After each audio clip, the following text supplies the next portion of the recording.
when Buhari was in power,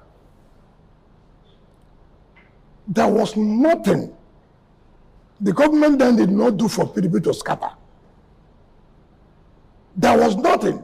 In fact, Modi Sharif was being used to scatter PDP then. We stood firm and made sure the party was strong. You can see clearly. Now, there's not even any attempt by any government to try to put a party that you are the one on your own destroying your party. The party says no. They claim the APC has a hand in all of this. Listen. I said we were governors. Who claim?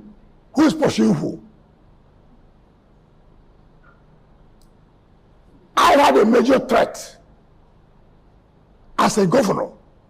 That alone would have made me to say, okay, let me better go and join to save my head. It's not correct.